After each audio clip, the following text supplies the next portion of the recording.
There is more livestock diversity in Africa than on any other continent in the world. These animals are adapted to a wide range of harsh environments. They can survive and reproduce without depending on expensive feeds, medicines, or other care.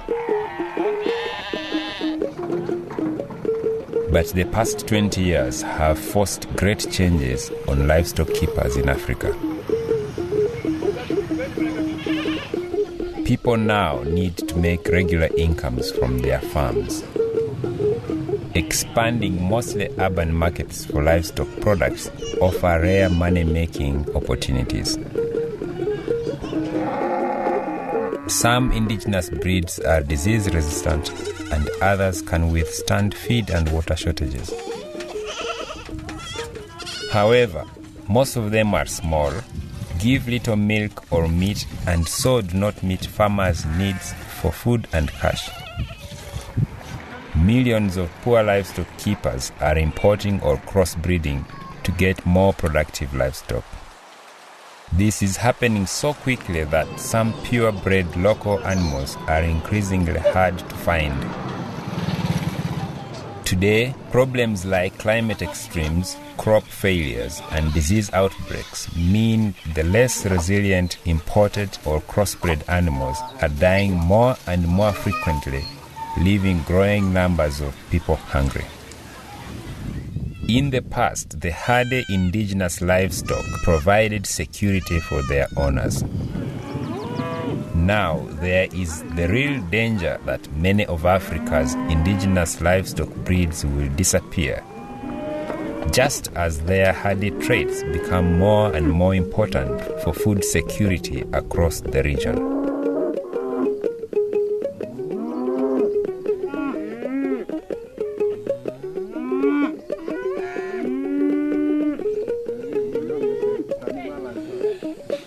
A journey across rural Africa is a journey through livestock breeds. In West Africa, for example, indigenous animals evolved alongside human cultures, suiting specific environments and providing a wide range of necessities.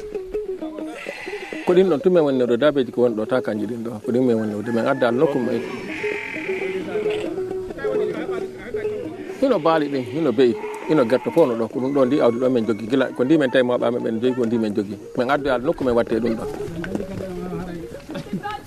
But today, global forces are reaching even into the villages and changing lifestyles. Many West African nations are among the world's poorest. Natural resources are being depleted by the demands of mushrooming populations.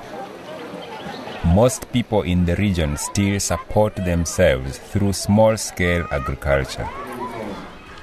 But as communities take on more elements of modern life, farmers now need to generate regular incomes from their farms.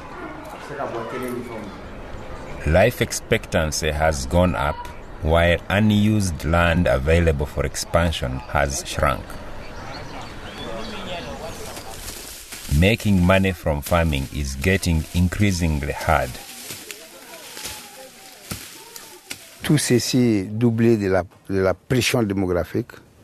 Il y a à tout moment des conflits liés à l'occupation des terres, donc des conflits fonciers. The search for new agricultural land and alternative work opportunities is speeding up deforestation. This is resulting in drying environments and more bushfires. It is also pushing farmers into places where diseases had previously formed natural barriers. The tropical woodland belt that crosses the borders of many West African countries is home to the tsetse fly. Tsetse flies transmit the deadly disease of cattle trypanosomosis, which kills millions of animals annually. Traditionally, small communities of people managed to live in these areas because their livestock evolved alongside the Sese and developed a degree of trypanosomosis resistance. But these breeds are often small and so not suited to commercial production. Mbasala gay mere gay pulidi wala ko min gastirta de mereji di so wana dum woni ko beydata min minen ko beydi nay di fu dum beydata min koy pamaro eno so laage laati mangi pamaril kanye mangi di galda ceede pamaril kanye mangi walda kosam pamaril kanye mangi walda tiw bo mere way pamaro an do joni andi kanye nay di do galda. Desperate for higher incomes and unable to keep two kinds of herds, many smallholder farmers are replacing their local livestock with imported or crossbred cattle.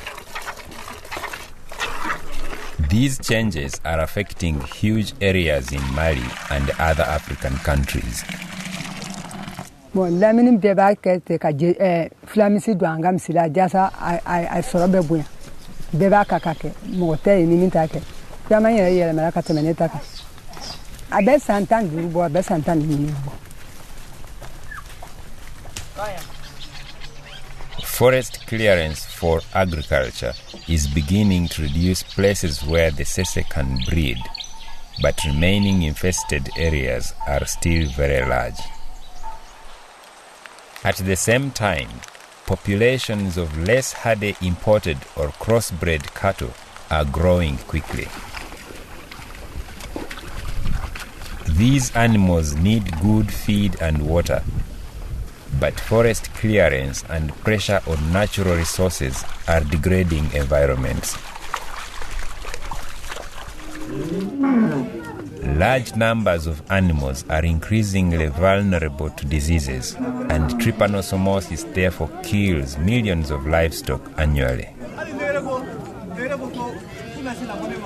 To keep expensive imported purebred or crossbred cattle alive within the Sese belt, complex drug treatments are needed since there are no vaccines for trypanosomosis. Min ko amiri nyangaru mbiyetemi golle nay woni golle mi juraaju mi do maranay bon buubi dido nan ngodi do di keewi sanne ay ko pompe mi do burlaaji mo ani joddo keewdi so tawi no wana an safar de fu mi wawa marde din daabaji di mbatane jungam. But veterinary services cost a lot. Imported animals also need better quality feeds and other care. These herds are proving expensive for farmers. So many have been letting go of their local livestock completely to solve their short-term cash flow problems. Few of these livestock keepers have had much information or training about breeding. Though many are benefiting from first-generation crosses that are both hardy and productive, they do not know how to sustain these benefits across future generations.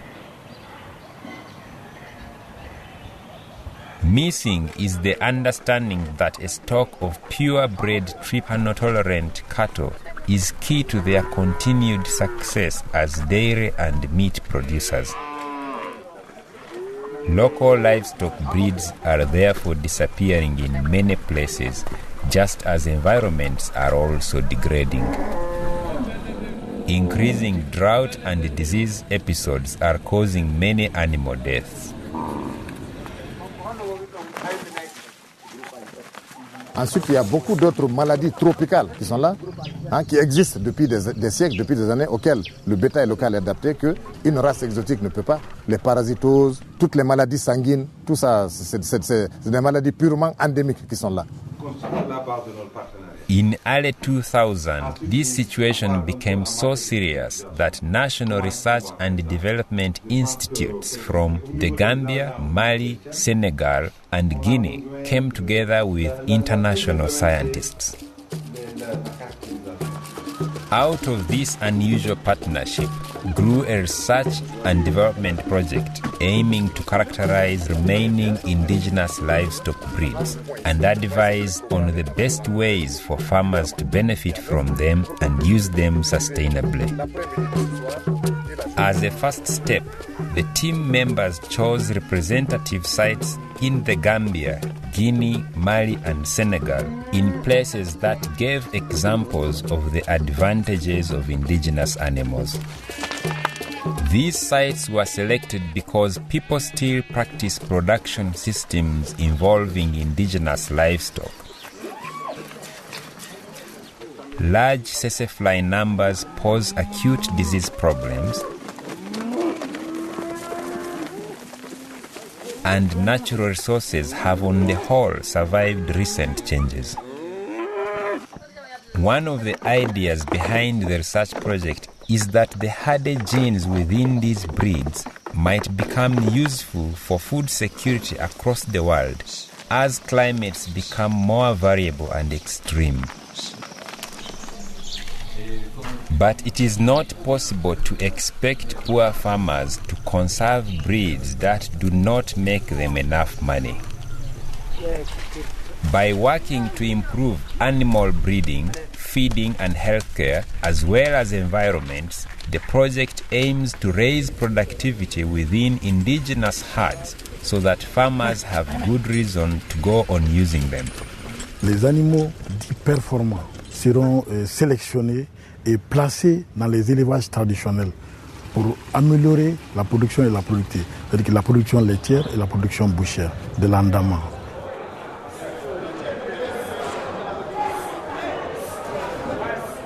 Capacity building and strengthening is also key. Increasing access to knowledge about breeding, market facilities, animal feeding and environmental conservation will make this approach sustainable.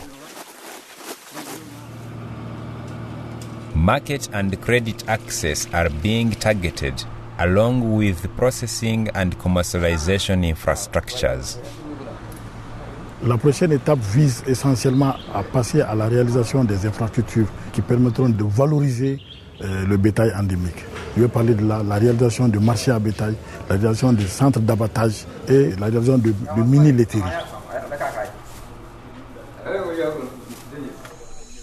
The development of enabling policies across the region is also key. Maintenant, comme le projet est là, on est en train d'initier ces politiques. Sinon, avant, il n'y en avait pas. C'est la raison pour laquelle j'ai créé ce projet.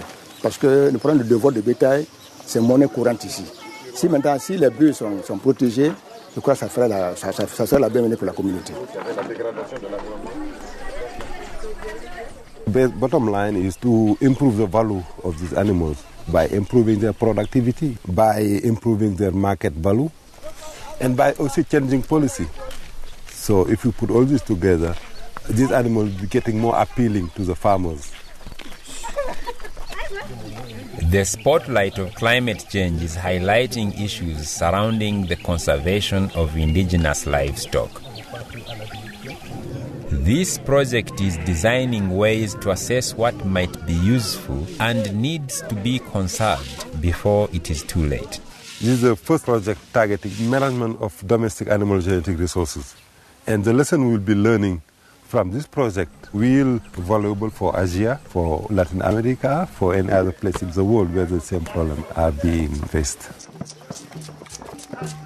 By helping build rural economies that make use of unique hardy indigenous breeds, the project will not only improve livelihoods through better family nutrition and incomes, but also save resources that could help with world food security problems in the future.